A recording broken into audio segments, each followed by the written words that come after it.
మోకాళ్ళ నొప్పులు, disc problems లాంటి అన్ని సమస్యలకు సంప్రదించండి Homeocare international world class homeopathy 9001175550. ప్రస్తుతం మనం రాజమండ్రి సిటీ ఎమ్మెల్యే ఆదిరెడ్డి వాసు దగ్గర అయితే ఉన్నాం. గెలిచినప్పటి నుంచి కూడా ఆ ఎమ్మెల్యేగా ప్రమాణ స్వీకారం చేయనప్పటికీ కూడా రాజమండ్రి అభివృద్ధి ధ్యేయంగా ఆయన ఎన్నో కార్యక్రమాలు చేపట్టారు. అదేవిధంగా రివ్యూ మీటింగ్లు పెడుతున్నారు. ఆ రివ్యూ మీటింగ్లో భాగంగా అయితే ప్రస్తుతం ప్రభుత్వ ఆసుపత్రి రివ్యూ మీటింగ్ చేశారు. ఆయన మనతో ఉన్నారు. అసలు ఏం జరిగింది ఏంటో కనుక్కునే ప్రయత్నం చేద్దారండి. సార్ చెప్పండి, ఇప్పుడు రివ్యూ చేశారు కదా, ఏ శాఖల మీద చేశారు, అసలు ఇక్కడ ఉన్న సమస్యలు ఏం గుర్తించారు? గవర్నమెంట్ హాస్పిటల్ మొత్తం అంతా కూడా సమీక్షించడం జరిగింది. ప్రధానంగా ఇక్కడ ఏదైతే గైనకాలజీ డిపార్ట్మెంట్ ఉందో ఇది నెలకి సుమారు 500-600 డెలివరీస్ చేసే కెపాసిటీ ఉన్న ఇన్ఫ్రాస్ట్రక్చర్ని 2014-19లో టీడీపీ హయాంలో ఎస్టాబ్లిష్ చేసుకున్నాం. ఈ 5 సంవత్సరాలు ఏం సాధించారా వైసీపీ అనగానే మనం చెప్పుకోదగ్గ అచీవ్మెంట్ ఏంటంటే 500-600 నెలకి ఆపరేషన్ చేసే ఈ కెపాసిటీ 250కి దించేశారు. ఏనాడు కూడా ఇక్కడ ఉన్న ప్రజాప్రతినిధులు ఇక్కడ సమీక్షించలే, ఇక్కడ సమస్యల్ని గుర్తించలే, అసలు ఎందుకు జరుగుతుందో కూడా తెలుసుకోవడానికి కూడా ప్రయత్నం చేయలే.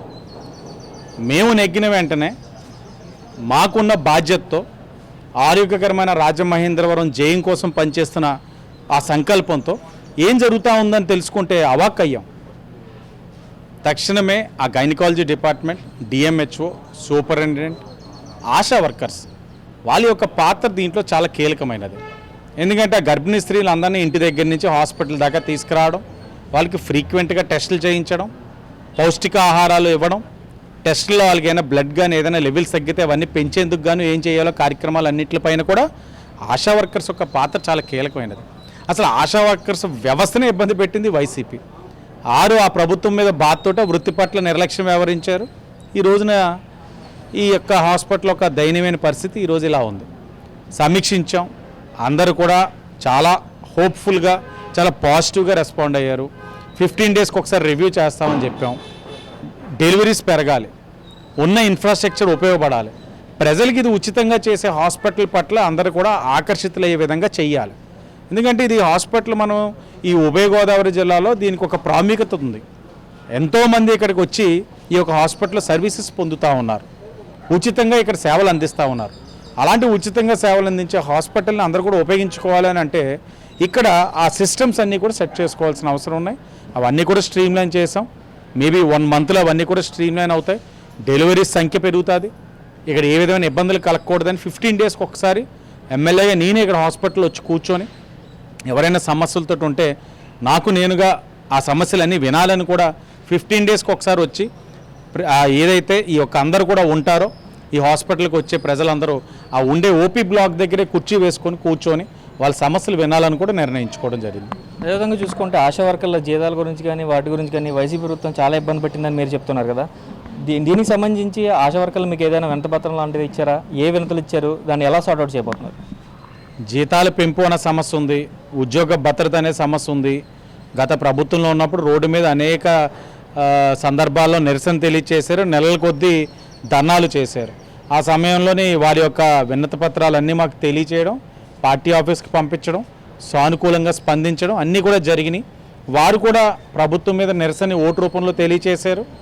ఆ ప్రతిఫలమే ఈ రోజున ఇంత మెజార్టీలతో మీ అందరం కూడా నెగ్గడం జరిగింది. వాళ్ళ యొక్క సమస్యలన్నీ పరిష్కరించే ఆలోచన కూడా ప్రభుత్వం మొదలుపెట్టింది. అన్నింటినీ అధ్యయనం చేస్తూ ఉంది. మీకు తెలుసు ఇప్పుడు ప్రస్తుత ఆర్థిక పరిస్థితి ఎలా ఉందో రాష్ట్రంది. అప్పు విపరీతంగా ఉంది. తెచ్చిన అప్పుని దేనికి ఖర్చు పెట్టారో కనబడతలా. ఎక్కడ కూడా కట్టడాలు లేవు కానీ వైసీపీ వారు ఆఫీస్ కట్టడాలు అయితే మాత్రం విపరీతంగా ఎక్కడికక్కడ బాగా కట్టుకున్నారు. ఇవన్నీ మీరు చూస్తూ ఉన్నారు. వీటన్నిటిని సరిచేయాలి. సరిచేసి మనకు వస్తున్న రాబడికి, ఖర్చుకి, మనం ఇవ్వబోతున్న హామీలకి, సంక్షేమ కార్యక్రమాలకి ఏ విధంగా మనం ఇవన్నీ కూడా మీటౌట్ అవ్వాలి, కేంద్రం ఒక సహకారం ఎలా తీసుకోవాలన్న దాని మీద కూడా వర్కౌట్ చేస్తూ ఉన్నారు. ఏదేమైనా ఇచ్చిన హామీలన్నీ కూడా నెరవేర్చే బాధ్యత ఎన్డీఏ కూటమి పైన ఉంది.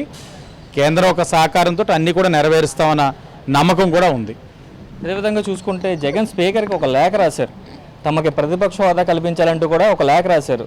ఆ లేఖలో ఒక ఇంపార్టెంట్ విషయం ఏం పెట్టారంటే తమని అంతమొందించాలని మాట్లాడుకుంటున్న మాటలు సోషల్ మీడియాలో వైరల్ అయ్యాయంటూ అయ్యన్న పాత్రుడి మీదే ఒక కామెంట్ చేసినట్టుగా స్పీకర్గా ఉన్న అయ్యన్న పాత్రుడికే లేఖ రాశారు. దాన్ని ఏ విధంగా చూస్తారు?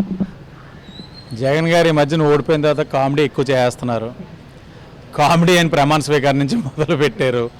జగన్మోహన్ అని నేను అని మళ్ళీ జగన్మోహన్ రెడ్డి అని నేను అంటారు. ఆ కామెడీలోనే అదొక ఎపిసోడ్ అయితే, రెండో ఎపిసోడ్ ఇప్పుడు అయ్యన్ పాత్ర గారికి లెటర్ రాయడం. ఆయన ముఖ్యమంత్రిగా ఉన్నప్పుడు చెప్పిన సందర్భం ఉంది ఒకటి, నేను తలుచుకుంటే ఒక 5 ఎమ్మెల్యేలు తీసేసానంటే నీకు ప్రతిపక్ష హోదాయే ఉండదు బాబు అన్నారు. అంటే 23లోంచి 5 తీస్తే ఎంత, 18. అంటే 18కి వెళ్తే ప్రతిపక్ష హోదా ఉండదనే కదా అసెంబ్లీలో. మరి ఈ రోజున జగన్కి ఎన్ని వచ్చినాయి? 11 ఎమ్మెల్యేలు వచ్చినాయి. మరి ఏ మొహం పెట్టుకొని అడుగుతా ఉన్నాడు ప్రతిపక్ష పార్టీ హోదా ఇవ్వమని? అదొకటి. నెక్స్ట్ అయ్యన్ పాత్ర గారు మాట్లాడారని అంటున్నారు. మాకు మనోభావాలు ఉండవా? మీ వాళ్ళకి మనోభావాలు దెబ్బతింటే పార్టీ ఆఫీస్ మీద వచ్చి దాడులు చేశారు, అమ్మనాబూతులు తిట్టారు, అమ్మ సమానరాలు భువనేశ్వరి గారిని అనకూడని మాటలు అసెంబ్లీ సాక్షిగా మాట్లాడారు, చంద్రబాబు నాయుడు గారిని ఏకవచనంతో మాట్లాడారు. ఇక్కడ ఇంకా వయసుతో సంబంధం లేకుండా గాల్లో నెగ్గిన ఒక్కొక్కడు ఏం మాట్లాడారంటే నోటుకొచ్చితే ఎంత వస్తే అంత మాట్లాడారు. ఇన్ని మాట్లాడినప్పుడు లేని సాంప్రదాయాలు, బాధలు, ఇప్పుడు ఈయనకి అయ్యన్ పాత్ర గారు బాధతో ఆవేదనతో ఒక మాట మాట్లాడితే దాన్ని అదే పని మీద రికార్డు వినిపిస్తూ ఉన్నాడు.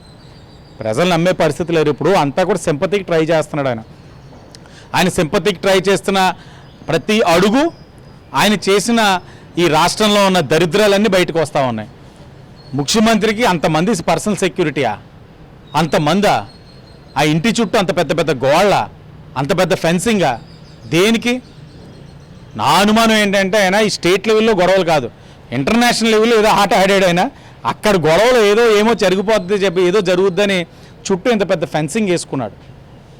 ఆఖరికి పులివెందులకి వెళ్తే వాళ్ళ కార్యకర్తలే ఆయన ఇంటి మీద అర్థాలన్నీ బద్దలు కూడేస్తున్నారు. ఇది ఆయన ఆత్మ పరిశీలన చేసుకొని వాస్తవాల్లోకి వెళ్తే బెటర్. కానీ ఇంకా ప్రజలు ఏదో మాట్లాడేసి సింపతి కోసం ఎంత చేశానో, జనాలు మనకు ఓటు వేయట్లేదు, ఇవన్నీ మాట్లాడేదానికన్నా దేనివల్ల ఇంత పెద్ద బొక్క అడ్డది మనకి, ఆ బొక్కను ఎలా పూడ్చుకోవాలన్న దాని మీద ఆలోచించుకుంటే మంచిదైనా. అదేవిధంగా చూసుకుంటే జక్కంపూడి రాజా వైఎస్ఆర్సీపీ కార్యాలయం గురించి ఒక కామెంట్ చేశారు. ఏదైతే చంద్రబాబు నాయుడు చేసిన జీవో ఏదైతే ఉందో ఆ జీవో ప్రకారమే మేము స్థలాలు తీసుకున్నాం, అలాగే వారు కూడా స్థలాలు తీసుకుని పార్టీ ఆఫీస్ కట్టుకున్నారు.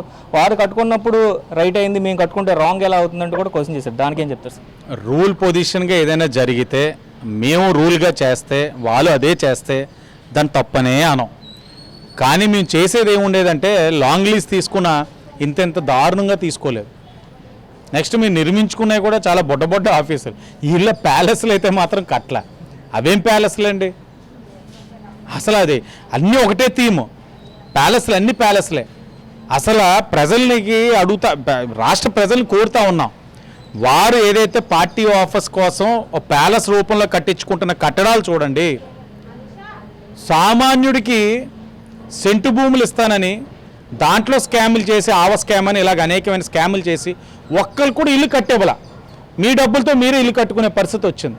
మీకు ఇల్లు కట్టడానికి డబ్బులు లేవు, కానీ వీళ్ళ పార్టీ ఆఫీస్ వైసీపీ వాళ్ళు కట్టుకోవడానికి ఇంత పెద్ద ప్యాలెస్లు ఎక్కడి నుంచి ఇంత డబ్బు వచ్చింది? ఇంతటి అవినీతి సొమ్ము ఎక్కడి నుంచి వచ్చింది పార్టీకి? ప్రజలు ఆలోచించాలి.